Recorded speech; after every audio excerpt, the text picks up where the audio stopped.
Hey guys, and welcome to another episode of GOAT Movies, the podcast for the simple movie lover where we discuss movies we've recently seen and see if they have what it takes to become the next greatest of all time. What makes a GOAT movie? Is it quotable? Is it lovable? Is it anyable? You'll find that out today and more. Today we're discussing Solo, a Star Wars story, so get your scruffy-looking nerf herders ready, because here we go. And with me we have JB, a fellow co-worker of mine, and her husband Tim. Hey guys. Hello. How's everybody doing today? Great. Awesome. Before we get started today, I actually have a little something, guys. And a 1, and a 2, and a 1, 2, 3, 4. Happy birthday to you. Happy birthday to you. Happy birthday, dear. Happy birthday to you.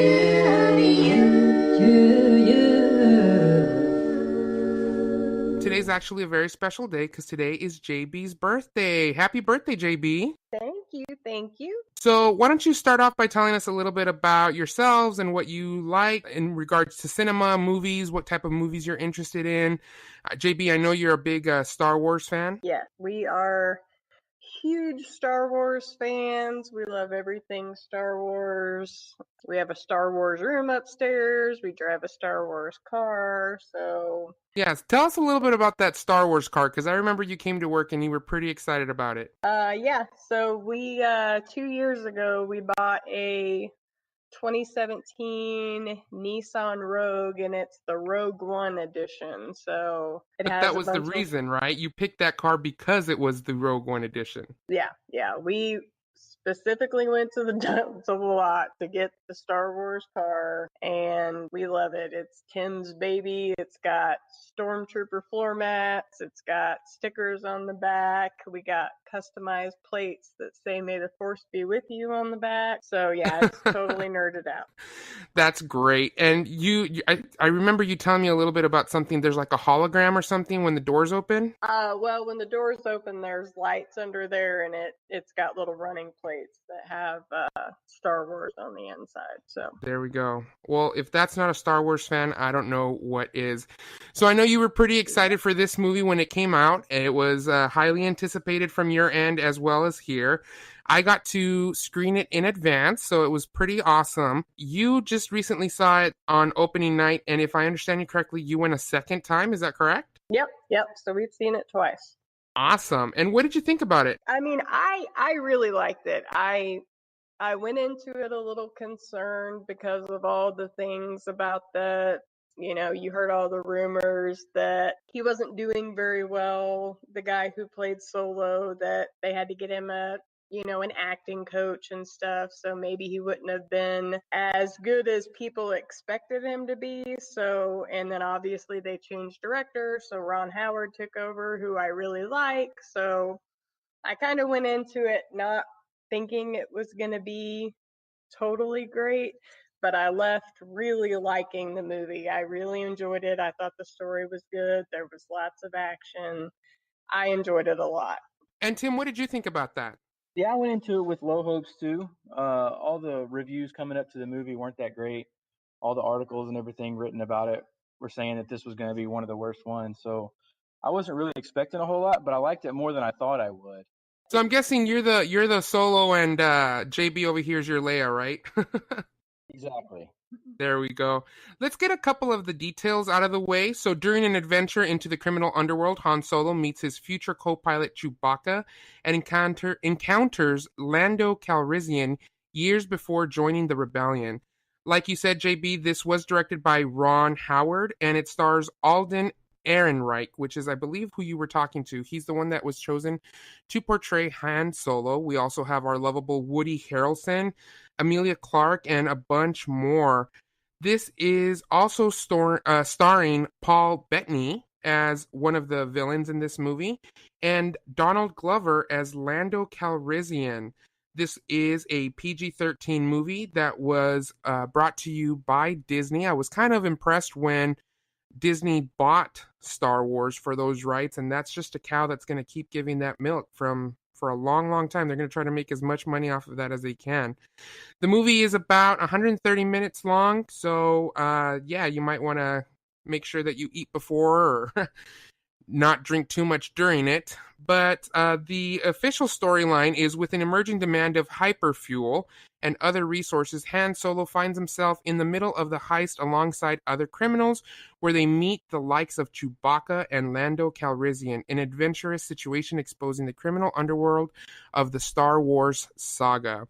So one interesting thing, or one thing to always remember, is that this does not follow the original Star Wars plot. This is supposed to be a spin-off, correct, JB? Yeah. So it's supposed to be between the last of the trio. The last Yeah. of the prequels? Yeah. And so before Rogue One and A New Hope. So this was before Rogue One. I didn't know if it was supposed to be before or after or during Rogue One. Yeah, technically it's before Rogue One and A New Hope and after Revenge of the Sith. Yeah. So as I was watching this, I actually got to see this with my nephew, and he's a pretty big Star Wars fan, and he actually made me feel really old because he just turned 17, and he said he, quote unquote, grew up watching Star Wars. And I just gave him this look with a lifted eyebrow like, what are you talking about? He, of course, is talking about the prequels, which, you know, amongst a lot of true diehard Star Wars fans, they wish that the prequels had never been made.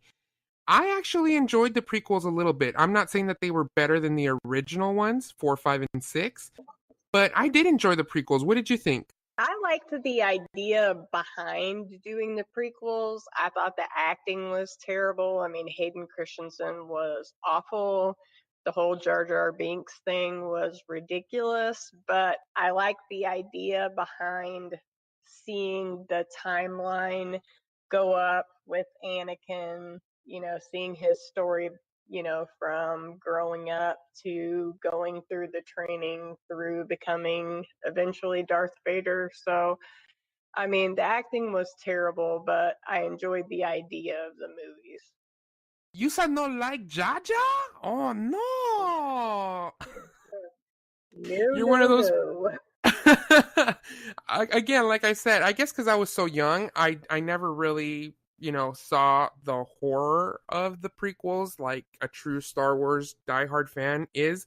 Although I will say that I am a Star Wars fan, I don't think I'm as committed to it as much as other fans are. So again, I didn't find the prequels to be completely horrible. I will agree with you when you talk about Hayden Christensen and his portrayal of Anakin and his journey to becoming Darth Vader. That was pretty bad. As far as acting skills, I understand where they're coming from and kind of trying to tie everything into the original series, you know, A New Hope and Empire Strikes Back and Return of the Jedi. It just builds up to that story, and that's the end journey. What do you think of the sequels that have come after Return of the Jedi, the ones that have just launched that do follow the main storyline? Love those.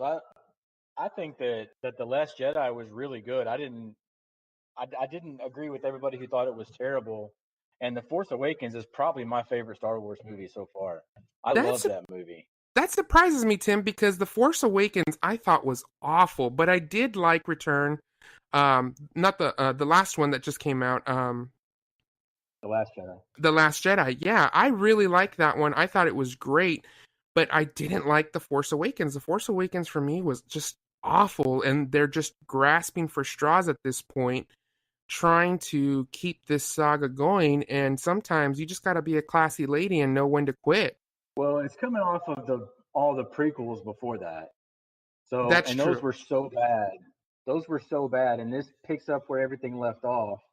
And yeah, I mean it was a whole lot of shots back to the original trilogy, and a lot of it was, you know, everybody said that it was the same as A New Hope, just a different timeline and everything, and the storyline was basically the same with different characters, which is fine. But I thought the action scenes were great. I thought that Kylo Ren and his mask and all that stuff was awesome. The new lightsaber effects were great. I liked everything about it. And I'm a little bit too young to remember A New Hope. I didn't see it in the theater. It was camp before I was born. All the new trilogy, I mean, all the original trilogy came out. I wasn't old enough to appreciate it. So all that stuff is still old to me. And going back and watching it, it's not as good as the new movie. And the Force Awakens was all the old movie, but with new CGI and new effects. And that's why I love this so much. Yeah, absolutely. I couldn't agree with you more. So I actually just turned 31, so I didn't get to see the original A New Hope, Empire Strikes Back, Return of the Jedi. I did not get to see those in theaters, but I grew up watching VHS, and I have the original Star Wars VHS movies that I got to watch. And I've seen, when you watch Empire Strikes Back, there's a scene in there where Darth Vader is talking to a holographic projection of the Emperor, and his face is just completely mutilated and just awful and just a disgusting face. But then they redid them, and they cleaned them up a little bit, added a couple of new scenes, added the computer graphics. I still grew up watching Jabba the Hutt as quote unquote a Muppet, not that CGI character that they show him walking in the hangar with Han Solo in A New Hope. So I got to see a little bit of both of the original and then the original kind of sort of remade. But more than that, I saw the prequels, episode 1, episode 2, and episode 3 when they came out in theaters. And I went to the midnight showings and everything back when midnight showings were at midnight, not at Thursday before at 7 a.m. or 7 p.m. So I know exactly what a midnight showing is exactly. I also grew up during the time when it was called the pound sign, not hashtag. So I definitely agree with you in all aspects, but I don't think that The Force Awakens was that great. I did like The Last Jedi. But with that being said, now we have these two spin-offs, a Rogue One and then Solo. What are your thoughts of these when you relate them to the original storyline? I liked Rogue One, the way that it just set out. It laid some of the plot holes. It filled in some of the plot holes from A New Hope. Why was there a trigger in the Death Star that could explode everything? That doesn't make any sense if you just watch A New Hope from the beginning. So it kind of laid the foundation for that. The way that it fed right into the episode 4 was pretty cool. And then, the Darth Vader scene at the end pretty much made the whole movie. Without a doubt. That may be the coolest. That may be the coolest minute of cinema, or in the Star Wars movies, that there ever was. Hands down, Tim. Hands down. I have watched that movie over and over and over again, and I always just fast forward to that scene. That scene gives me chills. I get teary-eyed. Because it brings the whole franchise together as one to where the original one takes off. And I remember watching that in theaters and everybody just gasped because you just see that dark screen and all of a sudden that red lightsaber and that iconic huffing and puffing sound from Darth Vader and just the sheer rage in him as he's taking names, kicking ass and taking names, and just how the original Death Star plans get to him. And I thought it was pretty awesome when we first saw, what was his name? Admiral Harkin on the Death Star and how they redid him. He's been dead for years, but they did an awesome job. He sounded the same. He looked amazing. You couldn't tell, it could have been done just a little bit better, but I think they did a pretty good job with the CGI. He looked pretty lifelike. Yeah, there were, and then Leia at the end, you only got a little glimpse of her, but I don't know how else you can do it any better. They're just side characters in these movies anyways. You don't need to get, you couldn't do Han Solo and Solo that way because he's a main character. Yeah. But these are just side characters. I think they did a good job. I liked it. I didn't see anything wrong with it. It's the spices that make the whole plate just worth eating. They're not the main characters, but I still think that they feed in a little bit to the main storyline. So 100% agree. In my opinion, I highly suggest watching Rogue One and Solo over watching The Last Jedi and Force Awakens. To me, these spin-offs, these origin stories, they have been doing such an amazing job with them that it's just awesome. And one of the main reasons that I like The Last Jedi, but it doesn't quite cut it for me, is, and this is going to be a small spoiler alert for anybody who hasn't seen it, but, that movie's been out long enough that this really shouldn't be a spoiler alert. when Leia gets sucked out into space, and, with the late Carrie Fisher, one of those great actresses that was just taken way too soon. It just, that would have been the best way to kind of end that character. She died for the rebellion, being sucked out into space. But then they had to ruin it with her all of a sudden discovering the Force and pulling herself back into the ship and reviving her. To me, that shouldn't have been done at all. Yeah, I like that scene. If it would have ended that way, that's a good way. Or at the very end when the commander or whatever turns the ship around and goes to light speed and destroys the big Empire ship, whatever that Yeah. is. Uh-huh. If she would have been the one to stay on the ship and sacrifice herself that way, that would have been a good way to go out too. Yeah, and the thing is that now she's alive again. And granted, the director may have not, thought of that. But Yeah. again, there's ways to rewrite it. There's ways to redo it so that it could have ended right there. And like I said earlier, a classy lady ending on a high note. And she deserves that tribute. Rest in peace, because Carrie Fisher was taken way too soon. She's a lovable character. She's a lovable actress.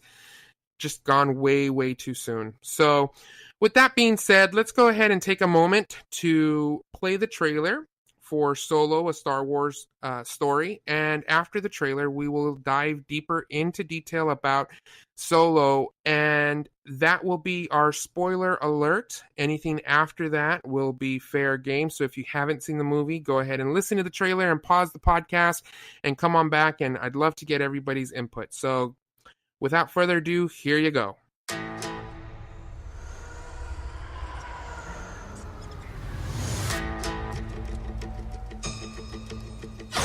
You're after something. Is it revenge?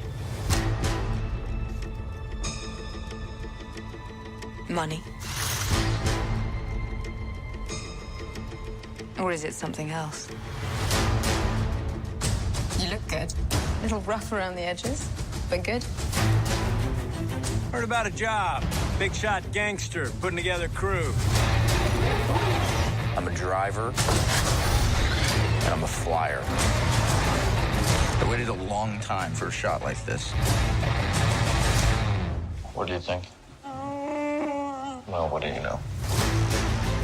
You got a line on a ship? Yeah, I know a guy. He's the best smuggler around. I heard a story about you. I was wondering if it's true. Everything you've heard about me is true. L3! Let go of the mean man's face. Who are these guys? If you come with us, you're in this life for good. You might wanna buckle up, baby. Here they come! Let me give you some advice. Assume everyone will betray you, and you will never be disappointed. I got a really good feeling about this. Since when do you know how to fly? 190 years old? You look great. Push it!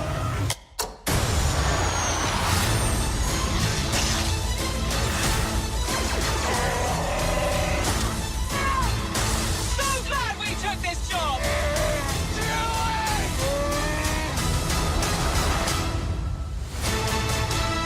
And so there you have it. There's the trailer for Solo, a Star Wars story. Once again, this is your spoiler alert. If you have not seen the movie, go ahead and pause the podcast now, because anything after this will be fair game. Right off the bat, we start off with a young Han Solo portrayed by Alden Ehrenreich. And JB, you had mentioned that you had heard that they had to get him acting lessons.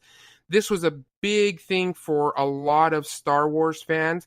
But as you mentioned earlier, he did a pretty good job, don't you think? Watching him in the movie, and obviously we've seen it twice, he was so much better than I thought.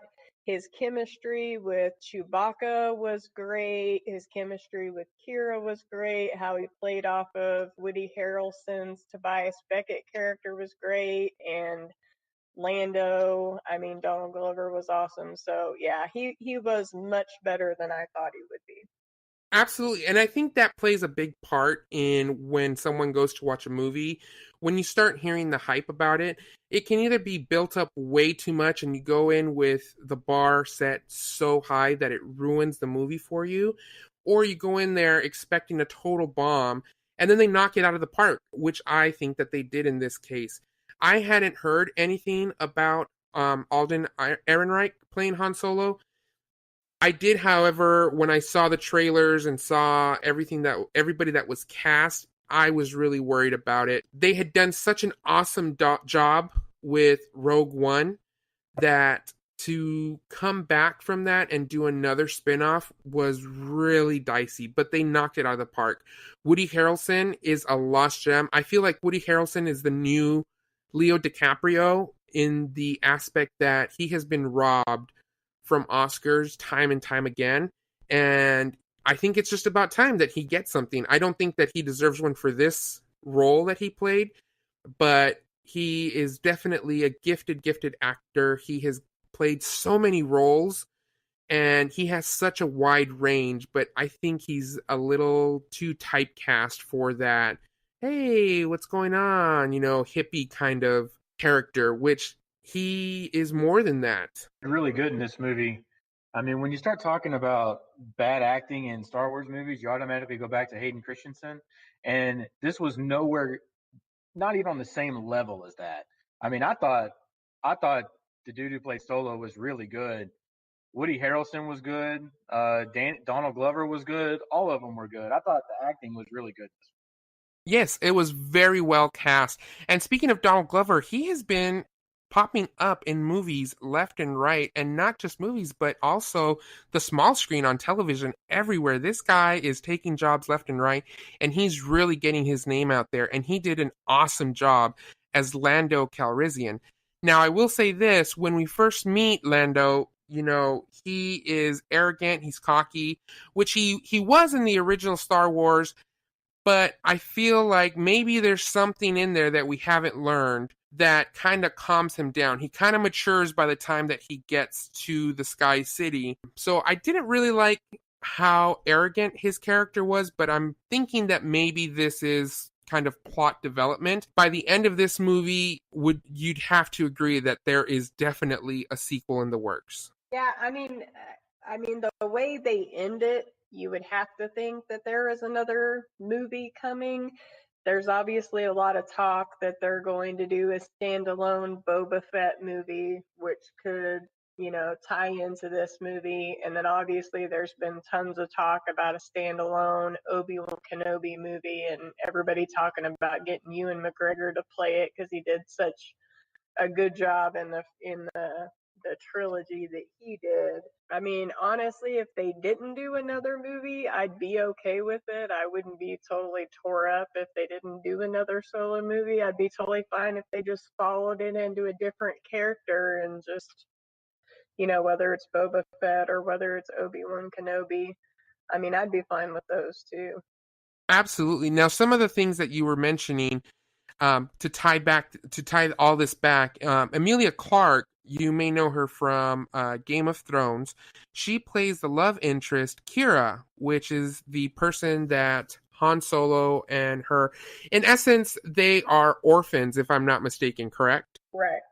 And they're on this, I guess, workshop planet, and that's how they meet. They fall in love, and they're just trying to find their way out. The whole premise of the movie is trying to get hyperfuel, which is basically what makes light speed possible, and it's very, very valuable across the galaxy. Kira and Han Solo are the love interest. We actually find out how Han Solo gets his name.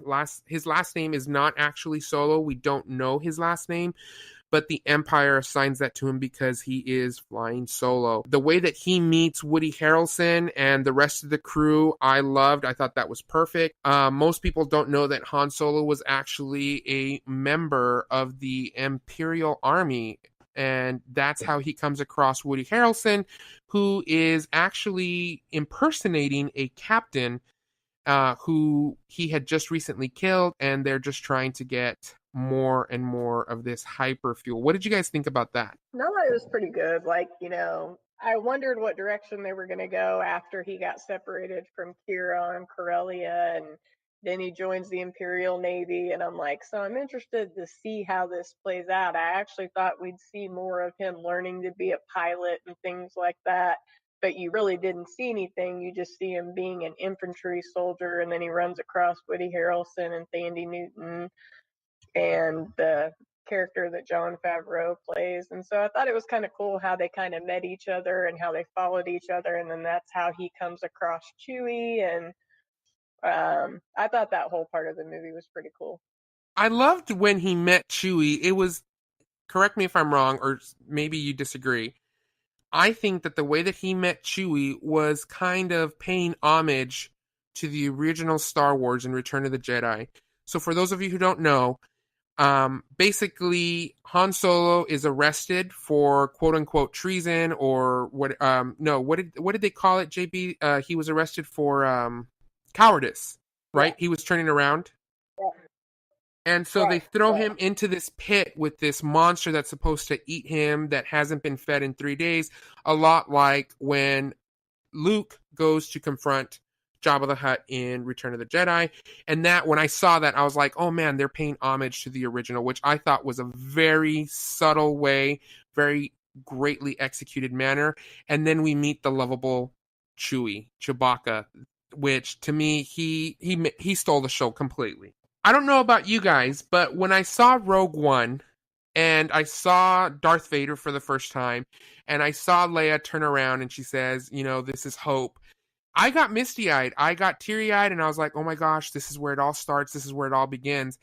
The exact same feelings came to me when you first see Chewbacca step out of the shadows. He's covered in mud, but then you see that it's Chewbacca and Han Solo, and knowing that they end up being best friends and partners for life, that to me was just like, oh my gosh, this is it. This is really happening. That part. I like Chewie comes out and he's being held slave to, and then Solo convinces him to come with him and not eat him, just convinces him to break out with him and stuff. I thought that was pretty cool. I didn't like that Han Solo spoke Wookiee. That he never does in any other movie, and they're in every movie. So oh yeah. I don't know why they had to have him speak Wookiee, but other than that, I like the scene a lot. So he never actually spoke Wookiee in any of the other movies, but it's all just known that he did speak Wookiee because he's always understood Chewie. Yeah, sure. I mean, others understand him too, and nobody else ever speaks it. But so I mean, I didn't have a huge problem with it, but yeah, I don't really see why you had to throw that in. I hear you. Maybe that's why they became best friends, because somebody finally decided to speak Wookiee. Yeah, it could be. Maybe that's what got them together as friends in the first place. So I got to do this. I got to put you on the spot, Tim and JB. I need to hear your best Wookiee impression.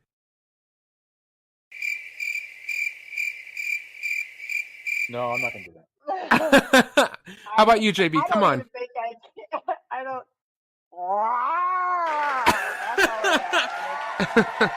Okay, here I go. See, that's way better. That's way better. There we go. That's something that I've been able to do for so long, and people find it hilarious that I'm able to do it. But I think it's just because I'm Mexican and I can roll my R's, so it's all in the rolling. So I love this movie. And then we finally meet how they got onto the Millennium Falcon. And when you see the Millennium Falcon for the first time, and you see Han actually take the helm and actually pilot this thing, and you actually see him when he does the Kessel Run in less than 12 parsecs, which for science geeks, parsecs is a distance of length, not time. But then we find out that he is able to basically cut across this expanse of space in 12 parsecs versus the, I guess, what did they say, 21 or 22 parsecs? Yeah, Lando says 20 in Solo, that he says you can't get it across in less than 20 parsecs. Yeah, so, and then we also meet the lovable L3, which is a new robotic character, which you can't have a Star Wars film without some sort of droid. What did you guys think about L3? I thought she was hilarious. I mean, If you look back in like the old school Star Wars books, like Lando has a whole book series. It's called the Calrissian Adventures. When he was doing that whole video, that actually goes back to the books that were written in like the early '80s about his adventures. And he has a droid that travels with him, but the droid's name isn't L3. It's some kind of weird name that starts with a V that I don't remember. But I liked how they did her and how she was sassy and mouthy and stuff because it totally fits with his character that would be who would be traveling with him. Absolutely. L3, we love you. It was such a shame that she went down the way that she did. And unfortunately, she will not be in the solo sequel, if there is one, unfortunately. But she is fed into the mainframe of the Han Solo Millennium Falcon. And one interesting thing, when I was watching the teaser trailer and when I was watching all the interviews for this, I kept telling everybody, that's not the Millennium Falcon. That's not the Millennium Falcon. That can't be the Millennium Falcon, because the front of it is all one piece. But then we finally find out that it was actually an escape pod that he ejected, which then has that slit down the middle. Did you guys notice that at all? Yeah, and we had read an article about it before we saw the movie. Okay, there we go. Because even at the world premiere, they had a replica of the Millennium Falcon. I kept saying, that's not it, that's not it. So I didn't know what was going on. I guess I just need to dig in a little bit deeper for these types of movies as well. So one thing that I do have to mention on this is that we actually didn't meet Jabba the Hutt, which I thought was very interesting in this regard, because that's how we first meet Han Solo in A New Hope, how he gets. So again, that's another reason that I think that there's going to be a sequel. So on a scale of 1 to 10, guys, with 1 being the worst and 10 being the best, you can use 0.5, but it can only reach a max of 10. What do you rate this movie? I'm going to give it an 8. I thought it was pretty good. It's definitely not the best one. I mean, I think my 2 best ones are Rogue One and The Force Awakens. Those are my top 2. But this would definitely be my 3rd favorite. So I give it a solid 8. Wow. Okay. And Tim? I'm not going that high. I'm going like a 7, maybe 6.5. I thought it was good. I thought it was better than expected, but it's down the list for me. I don't think it's as good as Empire Strikes Back or A New Hope or The Force Awakens, Last Jedi or a Rogue One. It's better than the prequels, but maybe that's it. I mean, it was Wow. okay. It was fine, but definitely not a top movie for me. Wow, that's interesting to hear. I actually am going to rate this an 8.5. So I'm right up there with you, JB. This is definitely one of my favorites when you consider the entire Star Wars saga, the prequels, the sequels, the originals, the spin-offs. This was definitely one of my top ones. Rogue One, by far, hands down, is going to be my favorite one. This one is going to be my number 2 for sure. I really, really enjoyed this movie. One thing I do want to talk about before we wrap up here is at the end, we see that Kira is talking to someone, and everybody is talking about this, and you guys would probably know more about it since you probably read some sort of article. Is it or is it not Darth Maul? Yeah, so it is Darth Maul. And most people think that it can't be Darth Maul because he gets cut in half at the end of the Phantom Menace. So Darth Maul does get cut in half at the end of the Phantom Menace, but you have to jump to the Clone Wars series, which is the comic book series that Star Wars has. And in the Clone Wars, at the beginning of season 4 of their series, you find out that Darth Maul's brother, who I think his name is Savage Opress, that's his brother, he actually finds Darth Maul and brings him back to a workshop, and they basically put him back together and give him robotic legs. And he actually lives as a main character in the Clone Wars series. As I actually think he's still a character now. And if you look on the hologram at the end of the movie, you'll see that Darth Maul has robotic legs in the hologram. So this is kind of following the Clone Wars timeline, and that's why Darth Maul was able to be a character, because he actually starts a syndicate called the Shadow Collective, I think is what it's called, and Crimson Dawn is an offshoot of that. So that's how they got to put him in the movie. All I have to say is OMG. JB, you have taken your nerdiness to a whole nother level, because I was one of the people in the movie theaters that was saying, that's not Darth Maul, that's not Darth Maul, he can't be Darth Maul is dead, this happened after. And my justification was that the Empire was existing, so this had to be after the third, where Palpatine dissolves the Senate and becomes the Galactic Empire, and because of the ships that were out there, the TIE fighters and the stormtroopers. So this had to be after the third. I was one of the people that was saying, that's not Darth Maul. That's not his lightsaber. If you see, it's got a blade in front of it. That's not the double lightsaber that we saw in episode 1. So I was one of those people. But JB, you have completely and totally just blown my mind. I'm just, whoa. You have taken it to a whole nother level.